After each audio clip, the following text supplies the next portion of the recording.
What's up, y'all? Sparta here. I'm just getting off work. You guys probably can't tell because the camera's being a little shoddy, but it's around it's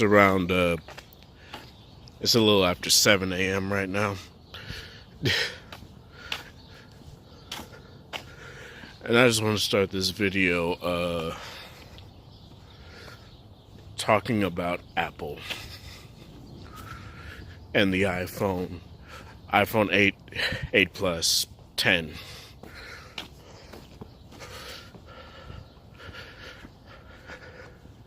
Now, contrary to what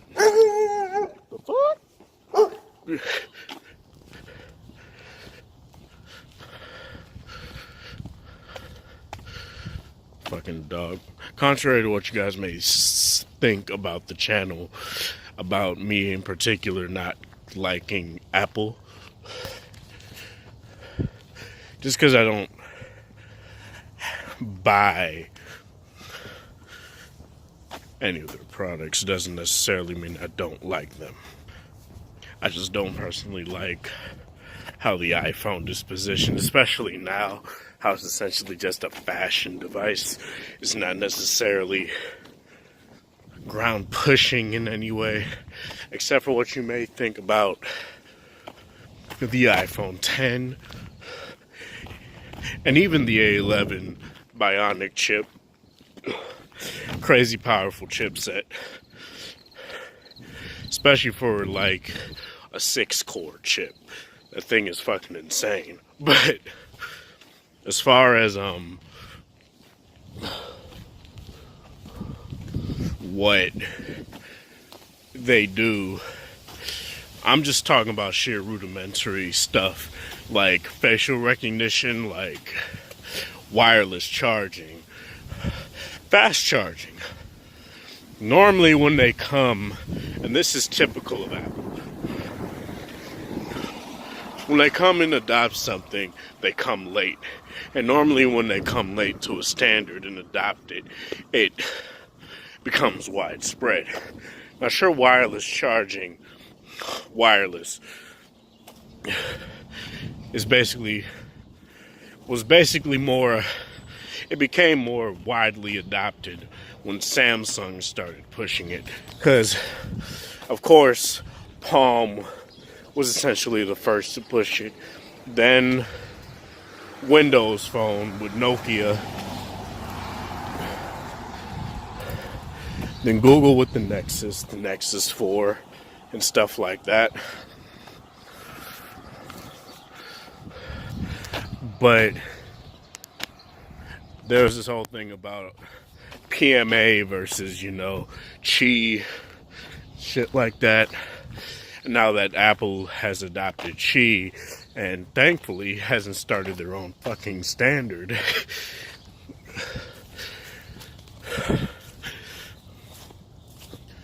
what am I trying to say?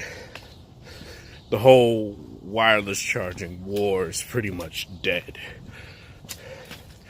now that Apple has adopted it. Now, hopefully what this may cause is like more innovations within wireless charging tech to hopefully possibly make it so that inductive charging, because it's not wireless charging, can work through phones that are made of metal, aluminum, and even potentially become truly wireless charging and stuff like that. You can say what you want. I personally don't care for wireless charging, and I know there are a lot of people that do, but for me personally, it's not something that I've ever really cared for. Sure, when I was like a super hardcore fanboy and fuck Apple, I was like, yeah, wireless charging, man. But now I'm like, because I never really used it. And I guess that's my point. But that's not the crux of this video. The crux of this video is basically has Apple lost their touch? Because a lot of like super hardcore Apple fans like to say the Apple that innovated died when Steve Jobs died. And I see that as a meme at this point. I don't necessarily see that as truth. But there are a lot of things that I've seen as a paradigm shift since he has gone. And this is coming from not an Apple fan by any stretch of the imagination, any stretch of the word. But under Steve Jobs, Apple, especially with the iPhone, never talked specs. Now what does Apple talk about when they come out? This is the most powerful phone ever. This is the most powerful iPhone we've ever made. This is the fastest phone ever. And yeah, sure, it is. It definitely is. But is it something that truly matters to a lot of people anymore? Especially when you say it every single year. Is my question. Does sheer power and performance matter when every single phone on the market that matters is powerful? Every Samsung phone is powerful. Every LG phone is powerful. Flagship phones. Every Pixel is powerful.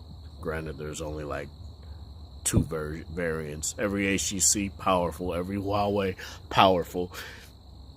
And who knows what may happen with the Mate 10. You know, Huawei may come out and stomp them. Because Huawei's been the closest when it comes to parity with Apple anyway, as far as sheer performance and efficiency goes. But I guess my thing is when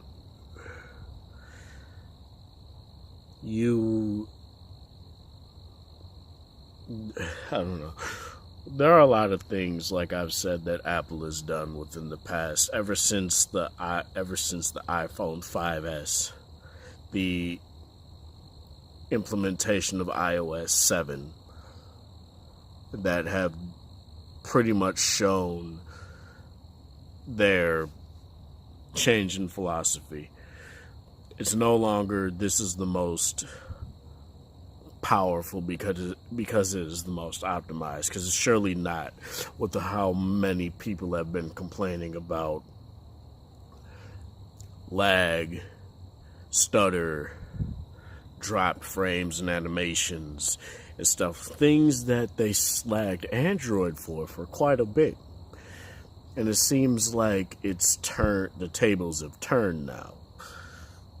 They focus solely on aesthetic and how the user interface and the OS looks, but not how it functions. They've packed more and more features into their phone, but haven't implemented them well to the point where it's seamless. You know, they release shit in beta now rather than releasing stuff when it's finished. The sole example, the iPhone 7 Plus portrait mode, it released in beta. Now, portrait lighting released in beta. The iPhone 10 comes a month later. Portrait lighting is still going to be in beta. A lot of stuff is in beta. And with technology, everything is essentially in beta. You can't nothing is finished when you get it. Keep that in mind. When you get a phone, sure, the hardware is finished, but the software still has kinks. That's why updates happen. But with Apple, they never ever publicly came out and said this is in beta. They never said that until the iPhone 7 and 7 Plus, when they implemented. They probably said it with 3D Touch, I don't remember, but they never said shit like, they never released something in beta and have legitimately told the public that it's in beta. They've never done that. Now they do. Whereas you expect that with Android, because Android is ever growing. More and more features come, and more features are background processes now. And that was the problem with Android before, is that OEMs would add shit on top of shit on top of shit, right? And it would bog down the experience. But as soon as Google decided to put multi-window in there, decided to put a clear all apps, an app manager in there, and all that stuff, and a lot of minute background processes, Android became smoother. It became less of an issue for shit like updates to come, despite the fact that they're still slow. But nonetheless, there's shit like what Apple is doing with the iPad Pro, a lot of shit that they do on there that doesn't go to the iPhones. There's still the fact that they don't have a clear all apps button. There's still, which is minor, but it's something that is, that a lot of Android users take for granted, and that Google took forever to implement as well. So it's not necessarily something that I can fault Apple for, but regardless, it's something that as an Android user you get used to, and going to another operating system is kind of hard. Shit, I even think that Windows Phone has it too. I don't remember. They probably don't. I don't remember because it's been a while, but Windows Phone probably has it too. And the thing is, with Apple, they control literally everything, but have a problem with software. Apple has a problem with software when they never have had that before.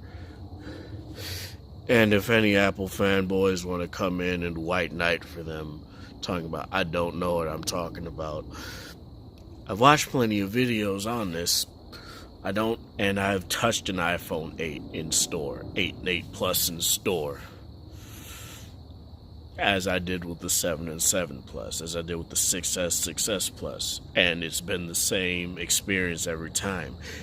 It's not the fact that they don't excite me, it's the fact that they don't feel the way they did when I first touched an iPhone before. When I thought, okay, I was kind of interested. Now it's like the interest is gone. And even with the iPhone 10, despite the fact that it's probably the most innovation Apple has packed into anything as far as iPhone goes, it still doesn't leave me excited. You could brag and boast about it being the fastest phone on the market. You could brag and boast about having the best, camera, the best this and that, and the best facial recognition to the point where you don't need Touch ID anymore. You can say that, but it's a convenience factor.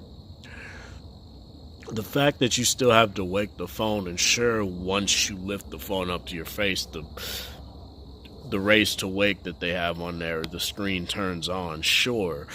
But the sheer fact that LG has made it, despite as rudimentary and dated as it may seem now for their facial recognition compared to Apple's, oh, it's fucking raining, but they have it so with the screen off, you could still unlock the phone with your face. And even with the Note 8, which I'm using to record right now,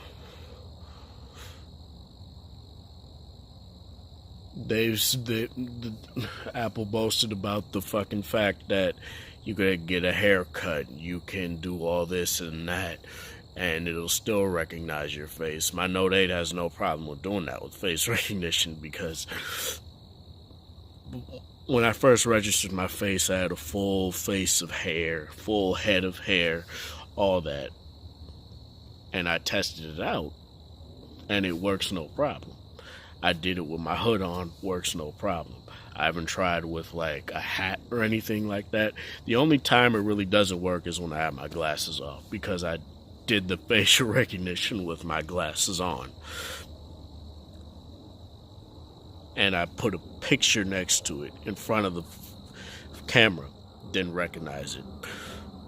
It has nothing to do with the technology that they use.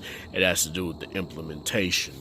And Apple has totally dropped the ball on implementation thus far, to the point where they're asking other features to implement other stuff, and other people are showing them that, and the consumers, that that's not something that needs to happen.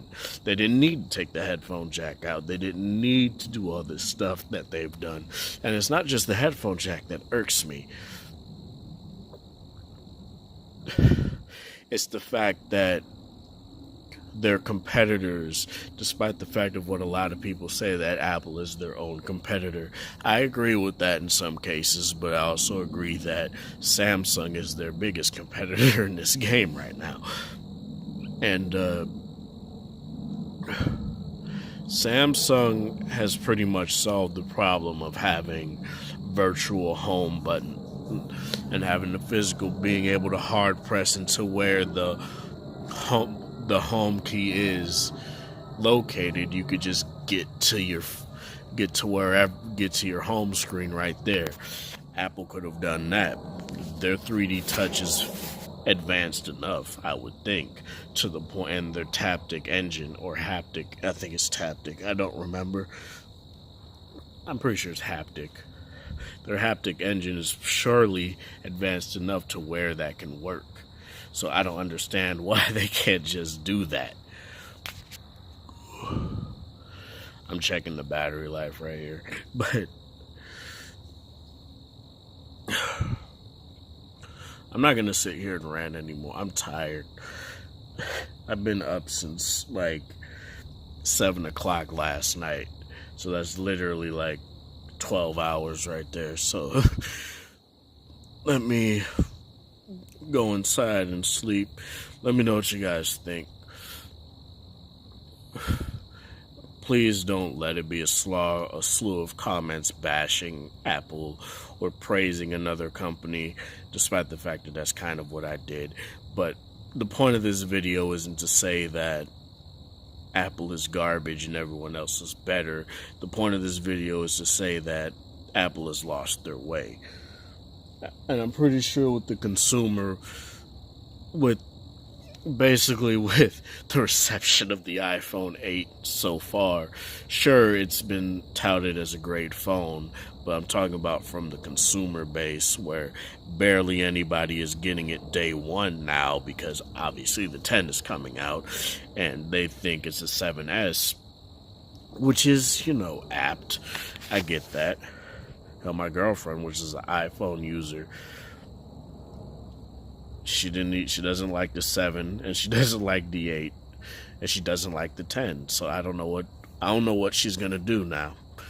I'm gonna ask her. I'm literally gonna ask her. I might actually record that video too. Be like, so what we gonna do? Are you gonna go back to Android? Because she has my G6 right now. I gave it to her. Because I might actually buy another one, but I don't know yet. Mainly because I wanted her to have an extra phone, but yeah, let me know what you guys think about this. I'm tired, so I'm kind of rambling on. The crap.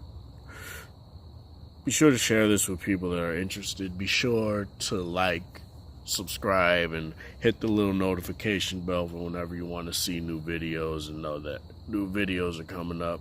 I might actually try live streams soon. I don't know yet. Let me know what you guys think about that. But as you guys can clearly see, I'm getting more tired as time goes on. So yeah, this is Sparta. Thank you guys for watching. Thanks for the support. Hope you guys have a wonderful Sunday or whatever day it is, and wherever you are, make sure I don't drop my fucking note. Where's my keys at? And yeah, have a good one.